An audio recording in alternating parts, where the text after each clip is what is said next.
Hi, welcome back to Celebrity with Nene and Reese.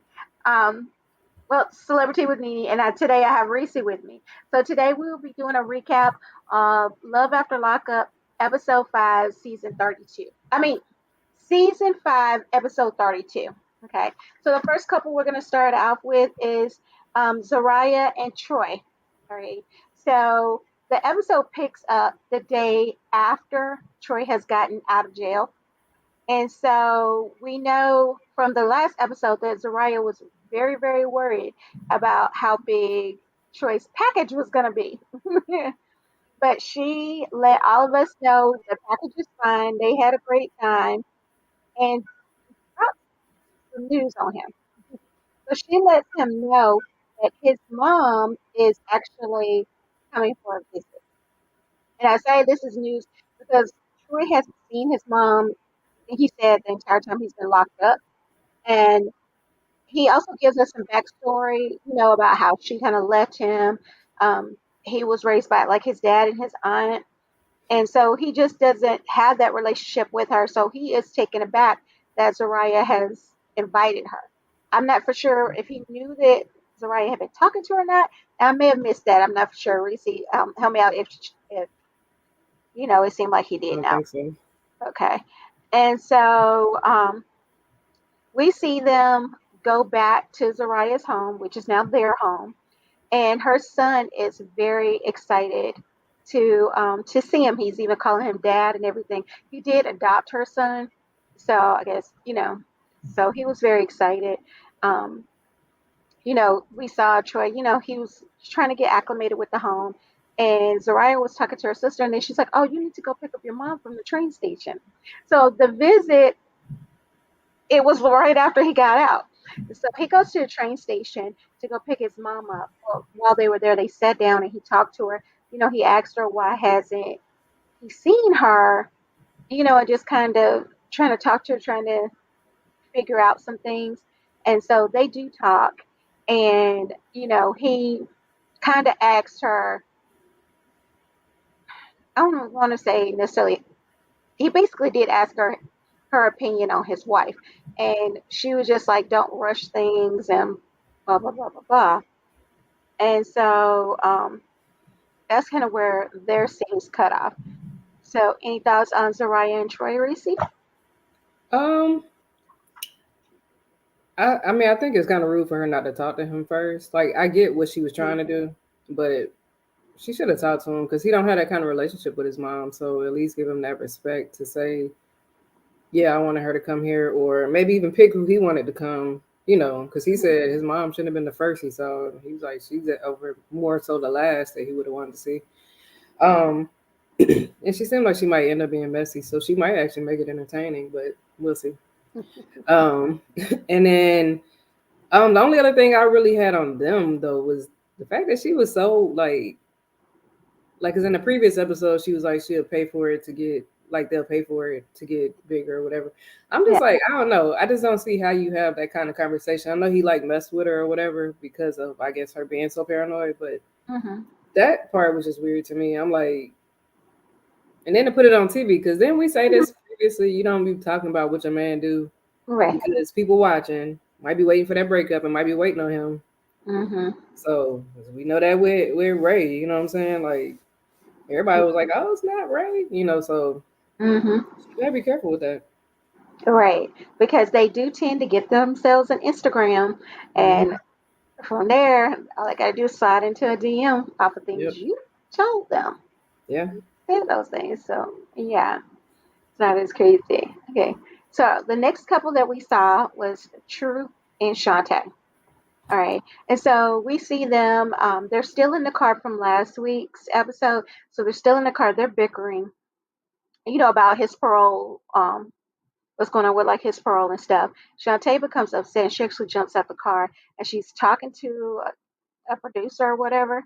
And then she tells that producer like that he's act. Oh no, she said in her confessional that she felt like True was acting like an 18-year-old, which was that is around the time that he got locked up. He was about 18 years old.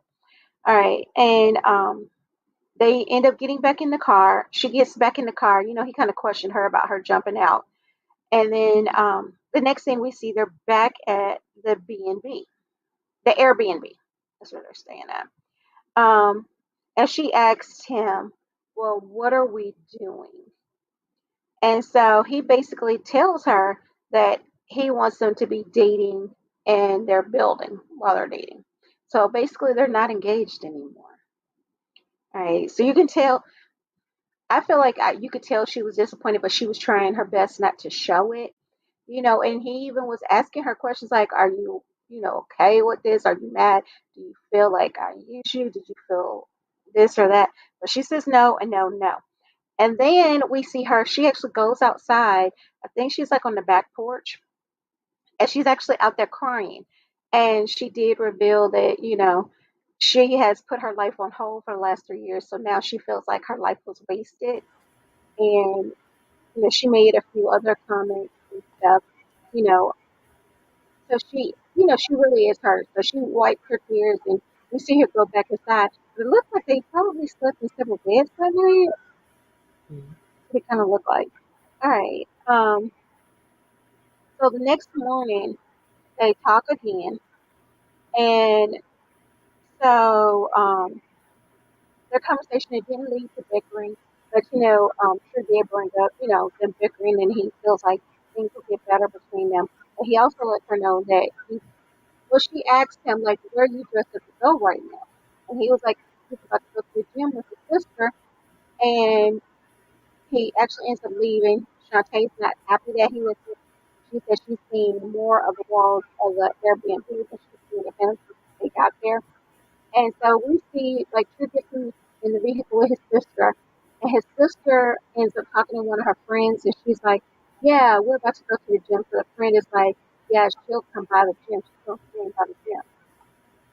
And then we see Shantae, like they stand back on Shantae, and she's saying she doesn't trust True's family. She doesn't, so she has her suspicion that something more than just a gym is going on right now. All right, so Reese, what are your thoughts on True and Shantae? Whew. I've been going back and forth with them too. So in the first episode, I'm like, I'm feeling her. I felt like he was doing a little too much, moving too fast. Then the second episode, I'm like, okay, she's kind of being like too much. This Mm-hmm. one, I'm torn because I still feel like she kind of talks to him like a kid, and maybe if she talked to him differently, um, he might be able to hear what she says. Because honestly, the way she comes at him is like that's her child, and I don't think he's gonna be able to receive it because he was 18 when he went in, and now he's grown, but his adult life is the institutionalized life, not the free world life. So, like, I don't know. I think they maybe if they do make it, they just gotta just find a happy median, like with their communication. Like they get the communication right, they might be able to figure everything else out. Mm-hmm. But I was surprised that she held it in too. I'm like, you could tell she was hurt, and that part was like hard to watch. And then when she went outside and cried, I felt so bad for her because I'm like, Yeah. it's nobody wants to go backwards in their relationship. Like, All right. you know, you get married and it's like, well, let's try dating again. I know people do go on dates and stuff trying to get the spice back, but to like, you know, you've been engaged to this man for over a year, what they've been like a year and 9 months or something, to say, oh, let's just date, which maybe they need to because they never met in real life, this might be good for him, but at the same time, it's hurtful because, like she said, she's invested a lot more in it than he has. He maybe have invested emotional, but Mm-hmm. she's invested financially. She's got kids, so she got them to think about, and he's paroling to her house where her kids are gonna be. I'm assuming so. It's a Mm-hmm. lot to it for somebody to say we're not engaged anymore.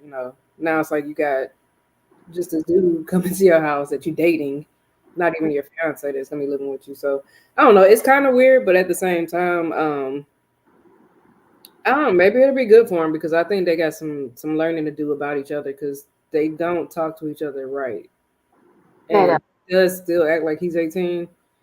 And maybe once he gets a little bit more taste of the real world, he'll kind of grow up. I don't know. I don't know. Yeah. Okay. So the next couple that we saw was Kim and Joey. All right. So Joey, he has gotten out of prison, and so they're riding in the vehicle. They go out to go get something to eat, and they kind of tell us a little bit about their past. You know, because we've kind of heard everything from Kim's perspective, but we got to hear from both sides. Um, and so we also well, before she actually went and picked him up, we did see Kim discussing how she's self conscious about her body, but she knows they're going to be together intimately that night. And she just kind of says that like she's had two babies since the last time she was with him and he went to prison. Because while he was in prison, well, they used to date. I think they said it was like 2018, and then he went to prison in 2000. She didn't have two babies at that time, so she is worried. And so, like I said, they went out. They went out to eat. You know, just kind of enjoying each other. They went back to the like the cabin. They rented a Mm-hmm. cabin, and so she changed into her clothes. Changed her clothes. She changed into something sexy, and then we get an idea of what happened from there. So the next scenes was the next morning, and they're talking about their night last night. They're very lovey dovey. They go ahead and they pack up their things and they start heading back home. So Joey tells her, "Hey, I want to get the kids some toys. So let's, go to a toy store." I already see your face. Hey, so they go to a toy store. He asked her for his card. He called her sugar mama. But it was like she took it in stride. She was like, "Yeah, I'm the sugar mama right now, but I am expecting him to get a job and be the breadwinner." And so he takes her debit card, goes into this toy store. He ends up spending, he said, $318 on toys for little boys. And so he comes back out the store. He even got the presents gift wrapped. And so he comes out with his arms full of gifts. And she's just like, at first it was cute. It was like, "Oh, you don't have to do this much for the boys." But you could tell she was touched that he had did that for her boys. And then I guess it set in on her mind. She was like, "Can I have my debit card back? And how much did you spend?" And when he told her, she was just kind of like, you know, well, actually, she said it in her confessional. I can't necessarily say she said it to him, but she said it in the confessional that, like, I'm a single mom. I can't just spend $318 like that on the boys or whatever for some toys. All right, so they end up going back to Kim's house, and he gets to meet the boys. That was cute. They all dressed up because this is also Christmas Eve. Got to mention that. So this is Christmas Eve. So they change into their matching family pajamas, Christmas pajamas. They set out cookies for Santa, and then they go to bed. All right, so Reese, I didn't know one thing you're gonna bring up because I saw your face change while I was talking about it. That's on Okay. you and Joey. Um. So their interactions and everything was cute. Um.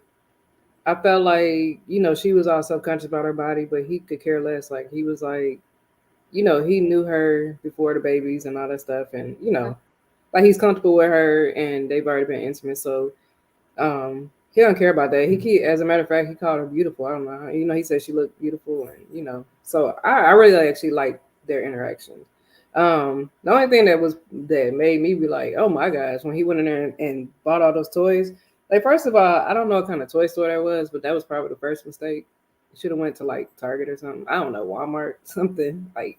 It It looked looked like like that was it a was gonna be an expensive toy store. yeah, because then from what it looked like he bought, it really wasn't like great toys to in my opinion. Like he had like some trucks and I'm like, I don't know what he was spending. Like if this stuff you can't ride on it, like that's crazy to me, the amount he spent. Like you could have got them some bicycles probably cheaper.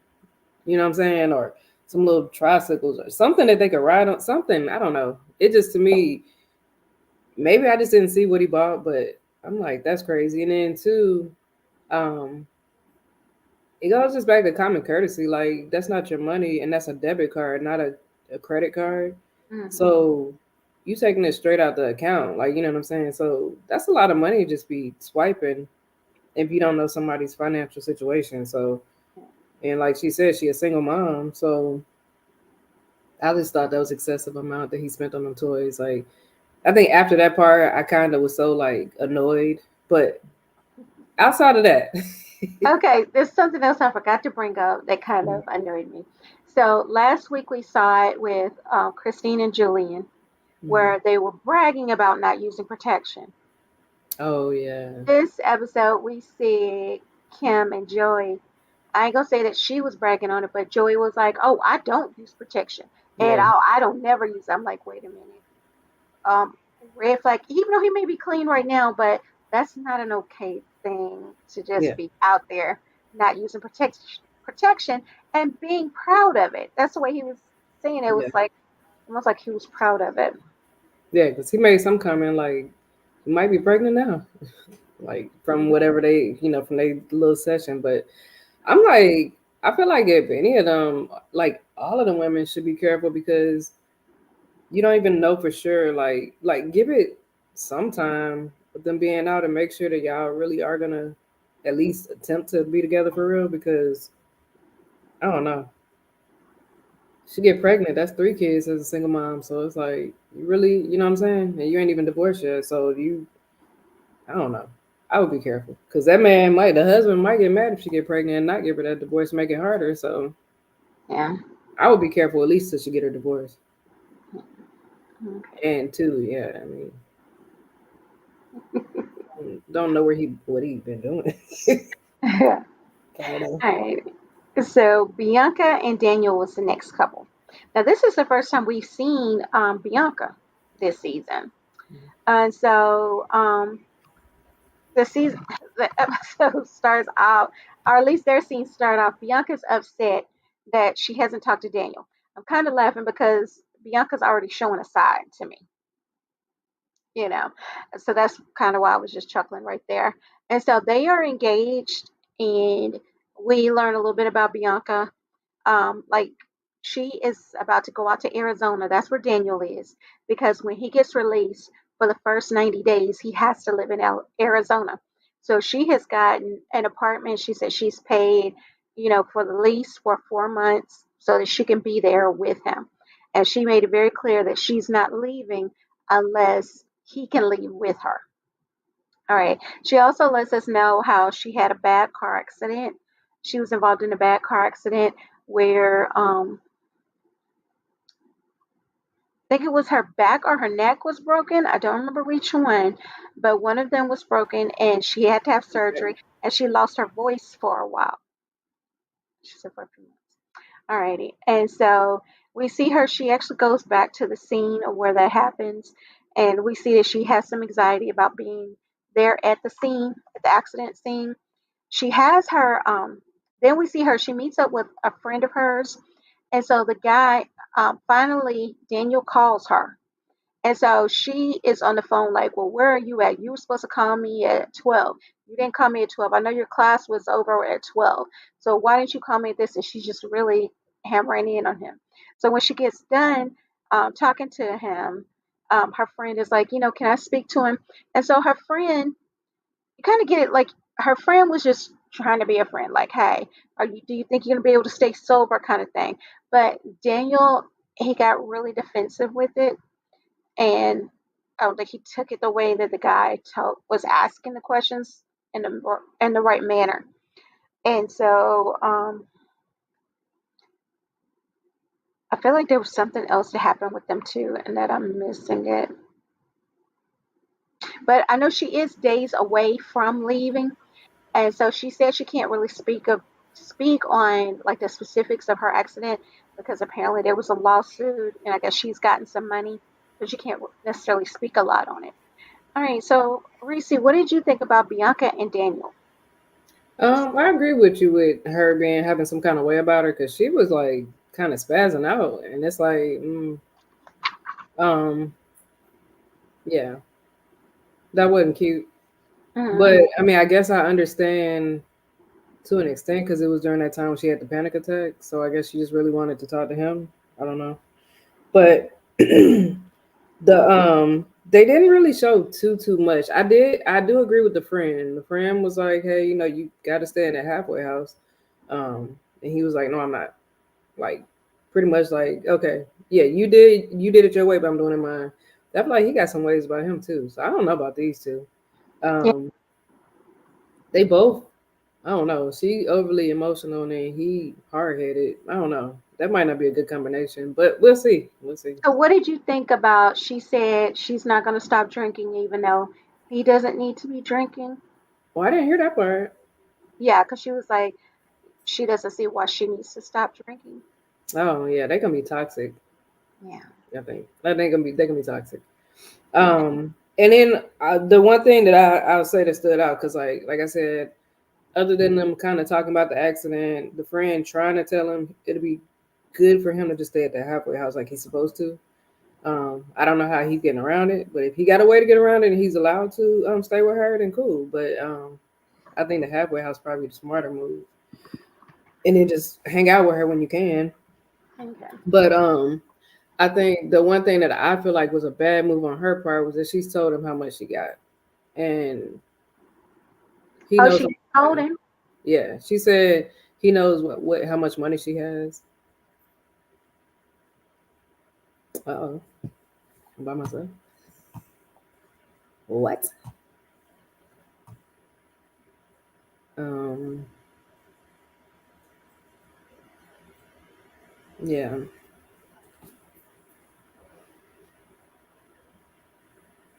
and I'm still alive too, and I mean, I don't know. Hey, I'm back. Okay, okay, because I was real awkward. Sorry. Yeah, just kidding. She's back. Um, but no, I was saying like she told him how much she has, and he's not to me trustworthy yet to be knowing that type of stuff. Like this is your boyfriend. This ain't your fiance. It's not already your husband like some of the other people. Like I don't know when he's already you're already having moments where you feel like I need you and you're not here for me. Um, Hmm. just I don't know. Like I don't feel like he's giving off the vibe that of somebody who I would trust to not be using me for my money. Yeah, because she did mention that she doesn't work and that she'll be okay with Mm, not working for a while or yeah. whatever. So, I'm kind of with you on that, that maybe he is not the most trustworthy person to have that information right now. No, because he might make like talk her into spending that stuff that they shouldn't spend, and he may be reckless with it, and then she gonna end up back at work sooner because she don't have the money. Hmm. I'm like, if it get blown, it'll be me blowing my money, not him. Hmm. But Yeah. that's it. Okay, so the last couple that we saw this week was Letitia and Keith. Okay, and so Letitia, the episode opens where we see Letitia has received a notification from the sheriff. So she was like, she doesn't really know what that's about. She wonders if it's in regards to Keith. So we see her calling the, I guess the institution is where she called. I'm not for sure where she calls, but she's calling to find out information about Keith. And they basically let her know that, okay, some motions have been filed, but he doesn't have a date, and it says that he's not eligible. And so she's trying to question the woman. I mean, it is natural that she would kind of try to question a woman. She tries to question a woman, but the woman lets her know, I can't tell you more than what I see, like on the dockets. You need to speak with your attorney. And it seems like Letitia is still pressing the issue, trying to find out information from this lady. And she already let you know that she can't tell you anything because she doesn't know anything. And so Letitia has revealed to us that they paid $1,000 to, I guess, a paralegal to work on Keith's case. And so the rest of the episode, we see Letitia trying to get in contact with this paralegal, and she can't get him on the phone. So the episode, like their scenes end with her, grabbing her purse and stuff, and she's like, "I'm about to pull up on him," and she's leaving out the door because she's upset. Which I do understand her being upset if she was told he's going to be getting out, and then hearing what she heard, I understand why she's feeling some type of way. But so she was in the process of just pulling up on their paralegal to find out what was going on. Mhm. And so it'll be interesting because I guess next week she's going to be sitting down with that one attorney we saw her talking to before um, in next week's episode. So, what were your thoughts on Letitia and Keith this week? Um, Well, I mean, even from the previous episodes, I felt like she was moving too fast with telling everybody, especially the little girl. Like you telling the adults, but that little girl, like the youngest, I felt like she's moving too fast. So it reiterated to me this episode reiterated my feelings on it from last week. Hmm. Um, you telling them too fast because now they saying he might not be getting out early, or it's not showing that he's going to be getting out early. So now you done hyped everybody up that he's getting out early, and it doesn't look like he is. Um, just from what I remember him telling her was like that there was some changes that were made to some laws or something, and that he could be up for early release, and it could be any day. But he never said I'm getting out for sure on these days. You know, he said it could be. So the way she was questioning, I know sometimes you got to be straightforward like that to get answers, Hmm. but I don't know. I mean, at the end of the day, he wasn't for sure on it. He didn't have a release date at that time. He was just saying that some laws had changed, and it's possible, but maybe I don't know. I don't know what kind of behavior he's had since he's been in. If he got to do a certain amount of time, and maybe he hasn't hit that time yet, or I don't know what it is, but um, it sucks because like now she's told his family, told her kids. I guess it's good for the older one because she don't want him back yet, but kind of my heart hurts for the little one. And then it sucks because she got really overly excited, and now it's kind of like it's like just kidding, it's not for him. So I don't know. I feel bad for her too in that extent, but he never said it was for sure. So she kind of just ran with it and was like, he's gonna be coming home any day, you know. But out of excitement, she probably heard what she heard and got it wrong. And that was exciting news. So you may not have heard or realize I need to be asking this question when she heard the Yeah. news, but she was just so excited by Yeah. what the promise of what that news can And mean. he might not even understood it fully either. So I mean, Yeah, that is very true. yeah. So But it was one thing she said that they paid him 1,000, but what he wasn't doing anything or something, or she just couldn't get a hold of him, or she hadn't heard from I know she said she hadn't heard from him, but I him. don't know if it wasn't It's that he almost had. like he scammed them, huh? Hmm. Funny how them tables may turn, huh? Hmm. Tables turn on you. And so yeah. But okay. So I guess so that was the episode this week. Season 5, episode 32 of Love After Lockup. That was our recap. I want to thank you for watching. If you stayed this long, then you're an MVP. And why don't you go ahead and hit that like button? Go ahead and subscribe. You might as well. You like this video, right? All right. So until next time, friends. Bye.